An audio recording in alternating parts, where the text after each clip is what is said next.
الحمدللہ رب العالمین والعاقبۃ للمتقین والصلاۃ والسلام علی سید الانبیاء والمرسلین والمعصومین اما بعد فاعوذ باللہ من الشیطان الرجیم بسم اللہ الرحمن الرحیم۔ سامعین و مومنین، یا علی مدد۔ اچھا، آپ کو جیسا کہ معلوم ہے کہ ہم گفتگو کر رہے ہیں اس موضوع پہ کہ عبادات اور ولایت کے حوالے سے جو ایشوز ہیں اس کے اوپر بات ہو رہی ہے۔ تو الحمدللہ میں نے اب تک آپ کو جتنے بھی دلائل دیے ہیں وہ سارے کے سارے قرآن و حدیث کے مطابق دیے ہیں۔ اچھا، اب میں آپ کو یہ بتاتا چلوں کہ اتنا آسان دین ہے محمد و آل محمد کا کہ کوئی ایسا لفظ نہیں ہے جو آپ کہیں کہ جی اس کی مجھے سمجھ نہیں آئی۔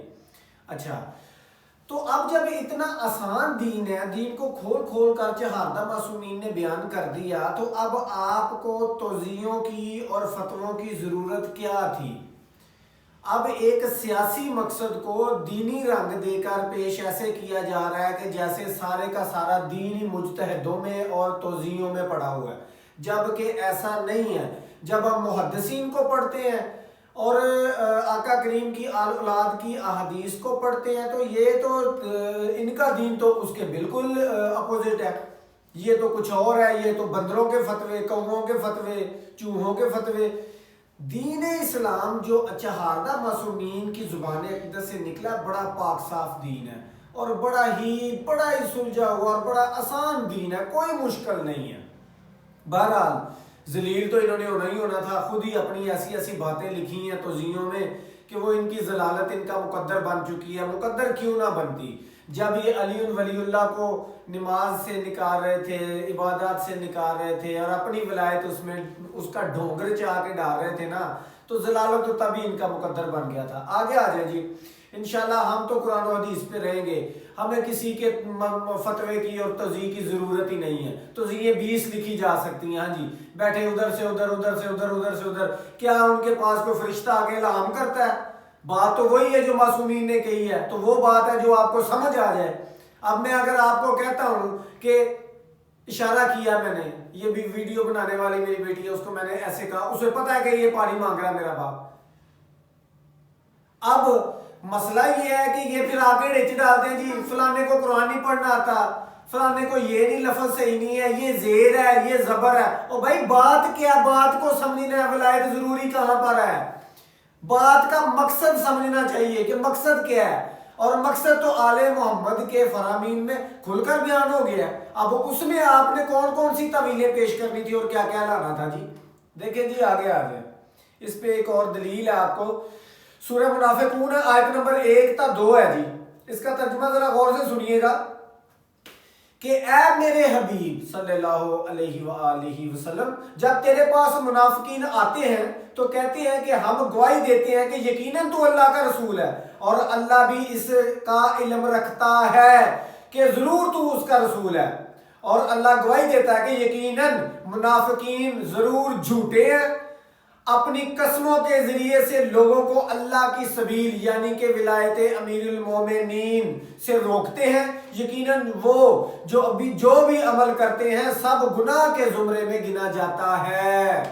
جو سبیل اللہ ولایت علی سے روکتے ہیں، اللہ کو تو مانتے ہیں، اس کے پیغمبر نبی مکرم کو بھی مانتے ہیں، دونوں کی گواہی بھی دیتے ہیں، لیکن جو سبیل اللہ سے روکتے ہیں ان کا ٹھکانہ پکا جہنم ہے، وہ جہنم میں جائیں گے۔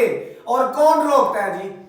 یہ ایجنٹ جی، فلانا غالی مشرق، یہ فلانے ملک کا ایجنٹ۔ اچھا، بڑی عجیب بات نہیں ہے ویسے کہ جو پیسے دیتے ہیں وہ ولایت علی پڑھنے کے پیسے دے رہے ہیں، اور جو ولایت سے روکتے ہیں وہ صحیح دین پہ جی فائز ہیں؟ کیا بات ہے جی، بڑی اب اللہ معاف کرے، ان کی اتنی عمریں ہیں، بندہ کوئی اس طرح کا لفظ بھی استعمال نہیں کر سکتا۔ بہرحال ہم نے تو تمیز کے دائرے میں اور دلیل میں بات کرنی ہے، اور الحمدللہ جس کے دل میں ولایت ہو، چہاردہ معصومین کی محبت ہو، وہ کبھی بھی تمیز اور دلیل سے باہر نہیں نکلتا جی، کیونکہ دماغ وہ خود ہی دے دیتے ہیں، دلیل خود ہی دماغ میں ڈال دیتے ہیں، 14 کے قدموں میں سر رکھا ہوا ہے نا جی۔ اچھا جی، اب یہ مشارق الانوار الیقین ہے، صفحہ نمبر 62، رجب الورسی یعنی کہ 62 صفحہ نمبر پر۔ عبداللہ بن عمر سے روایت ہے کہ نبی مکرم صلی اللہ علیہ وآلہ وسلم نے فرمایا علی کی منزلت میرے ساتھ ایسے ہے جیسے روح کی جسم کے ساتھ، جیسے روح کی جسم کے ساتھ۔ اور سیرت النبی میں ڈاکٹر طفیل جلد نمبر 9 اور قطرہ میں آقا مظفری ایران طبع میں ہے کہ حدیث رسول ہے، یہ بڑی خاص حدیث ہے جی۔ حضور اکرم صلی اللہ علیہ وآلہ وسلم فرماتے ہیں علی کی منزلت میرے نزدیک ایسی ہے جیسے سر کی بدن کے ساتھ، جیسے سر کی بدن کے ساتھ۔ اچھا، اب میں آپ کو تھوڑا سا یہ بتاتا چلوں کہ اگر کسی بندے کی کسی ایکسیڈنٹ میں آنکھ چلی جائے سروائیو کر سکتا ہے، بازو کٹ جائے سروائیو ہو سکتا ہے، ٹانگ کٹ جائے سروائیو ہو سکتا ہے، گردہ نکل جائے سروائیو ہو سکتا ہے، چل سکتا ہے، زندہ رہ سکتا ہے۔ لیکن یہ بدن سے سر کٹ جائے نا تو یہ بالکل اسی ٹائم پہ بالکل نہ جسم رہتا ہے نہ سر رہتا ہے، ایسا ہی ہے جی۔ اب نبی مکرم نے جو مثالیں دے کر بتایا ہے کہ روح اور جسم کی مثال، سر اور جسم کی مثال، اس کا مطلب آپ لوگوں کو سمجھ نہیں آ رہا کہ اس کا مطلب کیا ہے؟ اس کا مطلب یہ ہے کہ اگر آپ کو ہدایت چاہیے، اگر آپ کو دین چاہیے تو آپ کو علی کے پاس جانا پڑے گا، اور جہاں جہاں پر آپ تعظیم، تسلیم اور اتباع نبی مکرم کی کرتے ہیں وہیں پر آپ کو اتباع، تعظیم، تسلیم علی اور آل علی کی کرنی پڑے گی جی۔ یہ لازم و ملزم ہے دونوں چیزیں، آپ ایک کو بھی نہیں چھوڑ سکتے، اور جنہوں نے ایک کو چھوڑ کر ایک کو پکڑا ہے نا وہ یقین مانے دنیا میں بھی ذلیل ہے اور آخرت میں بھی ذلیل ہے۔ میں نہیں کہہ رہا، یہ اللہ وحدہ لا شریک کا فرمان ہے اور اس کے حبیب کی زبان سے نکلے ہوئے الفاظ ہیں۔ اچھا جی، آگے ہے جی کہ اللہ وحدہ لا شریک فرماتے ہیں کہ بس ایمان لاؤ اللہ پر اور اس کے رسول پر اور اس نور پر جو ہم نے نازل کیا۔ صحیح ہے جی، تین چیزیں اللہ وحدہ لا شریک، میں بار بار کہہ رہا ہوں کہ کوئی اس میں موڑ نہیں ہے، کوئی گنجل نہیں ہے، کوئی الٹی سیدھی سمجھ میں نہ آنے والی باتیں نہیں ہیں۔ خدا کی قسم اللہ وحدہ لا شریک کے کلام اور نبی کے فرمان اور شہادہ معصومین کی زبان سے نکلے ہوئے الفاظ اتنے آسان ہیں کہ آپ سمجھنے کی کوشش تو کریں، آپ سمجھنے کی کوشش تو کریں نا، آپ دیکھیں تو صحیح کہ مقصد کیا بات کرنے کا۔ کوئی اس میں آپ کو الجھن یا اس طرح کی چیز محسوس نہیں ہوگی کہ آپ فتوے کی طرف جائیں۔ جان بوجھ کے آپ نے آگ میں اگر جانا ہے تو وہ آپ کی مرضی ہے۔ کیونکہ در صرف یہی چاہتا معصومین کا ہے، جو کسی اور کے در پہ گیا ہے نا وہ ذلیل ہی ہوا بلکہ وہ در بدر ہی ہوا ہے۔ اچھا جی، اس میں کتاب ہے جی سیر الصلاۃ علامہ خمینی نے صفحہ نمبر 68 اور کتاب ہے احتجاج تبرسی جلد نمبر 1 میں لکھا ہے جی تم میں سے جو کوئی جس وقت بھی لا الہ الا اللہ محمد رسول اللہ کہے تو بغیر کسی فاصلے کے، بغیر توقف کے علی ولی اللہ امیر المومنین کہے گا، یہ لازم ہے۔ لکھنے والے کون ہیں؟ علامہ خمینی، صفحہ نمبر ہے 68 جی۔ اور آگے جناب والا اسی پہ میں آپ کو بتاتا چلوں کہ اب میں نے اب تک آپ کے سامنے اتنے پوائنٹ رکھے ہیں قرآن و حدیث سے، وہ میں آپ کو آج گنوانے لگا ہوں کہ میں نے کیا کیا پچھلی ویڈیوز میں بتایا۔ تو فیصلہ آپ کا ہے کہ یہ ولایت لازم ہے عبادات میں، آپ کی زندگی گزارنے میں، آپ کے معاشی معاملات میں، آپ کے سماجی معاملات میں کوئی ایسی جگہ نہیں ہے جہاں پر ولایت لازم نہیں ہے، لیکن جہاں پر بھی آپ ولایت نکالیں گے آپ ذلیل و خوار ہوں گے۔ اور سنیے گا جی، اب اللہ وحدہ لا شریک نے واضح طور پہ فرمایا، پچھلی ویڈیو میں بتایا کہ جو قرآن سے حکم نہیں دیتا کافر ہے، جو قرآن سے حکم نہیں دیتا فاسق ہے، جو قرآن سے حکم نہیں دیتا وہ ظالم ہے۔ اور ان تینوں کا آپ کو پتا ہے کہ کیا مرتبہ ہوگا جہنم میں۔ ہاں جی، جہنم میں کیا مرتبہ ہوگا، سب سے نیچے ہوں گے۔ اور آگے جی، اب اس میں تفسیر نمونہ جی، جس میں اللہ وحدہ لا شریک فرماتے ہیں ظالم وہ ہیں جو تین میں نے پوائنٹ آپ کو بتایا نا، ظالم، فاسق، جو قرآن سے حکم نہیں دیتے، ان کے بارے میں ظالم وہ ہے جن کے بارے میں بروز قیامت موذن، اور یہ موذن لقب کس کا ہے؟ میرے مرشد علی مرتضیٰ شیر خدا علیہ السلام کا، یہ بس زبان نبی ہے جی۔ موذن اعلان کرے گا، کیا اعلان کرے گا؟ وہ کہے گا کہ لعنت ہے ان لوگوں پر اللہ کی، لعنت ہے ان لوگوں پر اللہ کی جنہوں نے میری ولایت کو نہیں مانا اور ہمارے حق کو غضب کیا۔ اب میں آپ کو بتاتا چلوں کہ وسائل و شیعہ میں حر عاملی فرماتے ہیں، امام موسیٰ کاظم علیہ السلام نے فرمایا کہ نماز میں ولایت کا منکر، نماز میں ولایت کا منکر جب نماز پڑھتا ہے تو بجائے رحمت کے اس کے اوپر خدا کی لعنت ہوتی ہے، اس کے اوپر خدا کی لعنت ہوتی ہے۔ فتوے گئے اب، ہاں جی، وہ فتوے سن کے انہی کو مان کے انہی پہ بیٹھے عمل کری جا رہے ہیں۔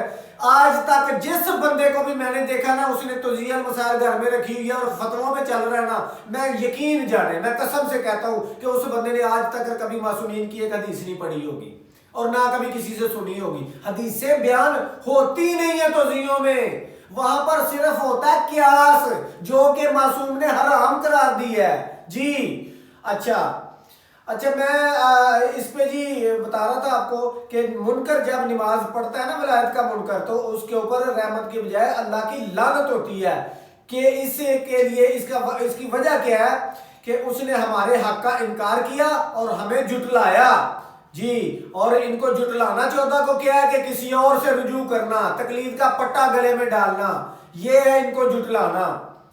اور اس کے بعد سورہ آل عمران میں جو اللہ وعدہ العشرین فرمایا، جو لوگ ایمان لانے کے بعد یعنی علی کی ولایت، ایمان ہے ہی علی کی ولایت نا، جہاں پر بھی ایمان قرآن میں آئے گا علی کی ولایت ہے، احادیث میں جہاں ایمان آئے گا علی کی ولایت ہے، مومن وہ ہے جو ولایت پہ قائم ہے، ٹھیک ہے جی۔ اب علی کی ولایت کی گواہی سے انکار کرتے ہیں اور صرف اشہد ان محمد رسول اللہ کی گواہی دیتے ہیں، وہ کافر ہیں، ظالم ہیں، اللہ انہیں کبھی ہدایت نہیں کرتا جی۔ حضور والا جو ایمان لائے ولایت علی کا انکار کیا، جو ایمان لائے اور ولایت علی کا انکار کیا، اللہ تعالیٰ ان کے سارے اعمال حبط کر لے گا اور ان کا ٹھکانہ جہنم میں ہوگا جی۔ کہاں سے یہ سارا کچھ میں توضیح سے نہیں پڑھ رہا، کسی کا فتویٰ نہیں ہے، یہ وہ پڑھ رہا ہوں جو محدثین نے لکھا ہے، یہ حر عاملی، یہ جناب شیخ صدوق، یہ کل پرسوں یا 14ویں صدی کے نہیں ہیں، آپ 14ویں صدی کی پیداوار ہو، آپ فنڈڈ ہو سکتے ہو، یہ جب بیچاروں کو کیا ضرورت تھی جنہوں نے اپنی زندگیاں محمد والے محمد کے دین کے پرچار میں گزاری ہیں جی۔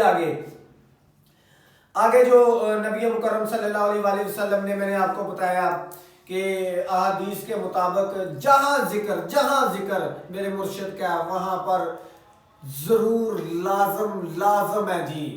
مرشد علی علیہ السلام کا ذکر ہر اس جگہ پر لازم ہے جہاں پر اللہ وحدہ لا شریک اور نبی مکرم صلی اللہ علیہ وآلہ وسلم کا ذکر ہو، یہ لازم ہے۔ اور میں آپ کو بتا دوں کہ جناب والا اس کے بغیر گزارا ہی نہیں ہے، اس کے بغیر بالکل بھی گزارا ہی نہیں ہے۔ اور مومن بھی وہی ہے جو ولایت پر قائم ہے اور خالی زبان سے اقرار نہیں ہے۔ آپ اذان میں تو پڑھو، اقامت میں پڑھو، اور الحمد میں تو آپ صراط مستقیم کی دعا مانگو، اور پھر تشہد میں جا کر صراط مستقیم سے پھسل جاؤ، تو اس سے زیادہ بے وقوف بندہ کوئی نہیں ہو سکتا جی۔ ولایت ہر جگہ پہ ضروری ہے، لازم ہے، اوجب ہے، فرض ہے، اس کے بغیر کوئی گزارا نہیں، نہ معاشی لحاظ سے، نہ معاشرتی لحاظ سے، نہ آپ کی زندگی گزارنے کے لحاظ سے، نہ آپ کے گھریلو معاملات میں۔ یقین جانے ان کے قدموں میں سر رکھ کے دیکھیں، پھر دیکھیں دین گزارنے کا، دین کو سمجھنے کا مزہ کیسے آتا ہے۔ بہت آسان دین ہے۔ میرے مرشد نے فرما دیا، مولا امام جعفر صادق، کہ اپنے بچوں کا منہ چومنا صدقے سے بڑی نیکی ہے۔ دین کتنا آسان ہے، کس فتوے کی ضرورت ہے جی اب اس بات کو سمجھنے کے لیے کہ کون سا بچہ، کون سا منہ، ماتھے سے، گال سے، ناک سے، آنکھ سے یہ فتویٰ لینا ہے کہ کہاں سے چومنے کا، کہاں معصوم نے۔ یار کیسی بے شرمی والی باتیں ہیں، کیسی عجیب و غریب منطقیں پیش کرتے ہیں صرف اپنا فتویٰ بیچنے کے لیے۔ مرشد فرماتے ہیں کہ ایک دسترخوان پہ بیٹھ کے اپنے بچوں کے منہ میں نوالے ڈالنا صدقے سے بڑی نیکی ہے، اپنے بچوں سے ہنس کے بولنا صدقے سے بڑی نیکی ہے، اپنے اہل و عیال سے محبت سے رہنا، دوستوں سے گلے مل کر خوش اخلاقی سے پیش آنا، کتنا آسان دین ہے، کل ایمان کا دین ہوگا کیوں نہیں آسان؟ اس میں تو پیار ہی پیار ہوگا، محبت ہی محبت ہوگی، نفرت نہیں ہوگی، یہ لاگت بازی نہیں ہوگی، انتشار نہیں ہوگا، اور الحمدللہ پاک چیزوں کے کھانے کا استعمال کرنے کا، ان کے دین پہ بندہ چلے تو انشاءاللہ پاک ہو ہی جاتا ہے جی۔ مولا آپ کا حامی و ناصر ہو، مولا غازی آپ کو عزت دے، یا علی مدد۔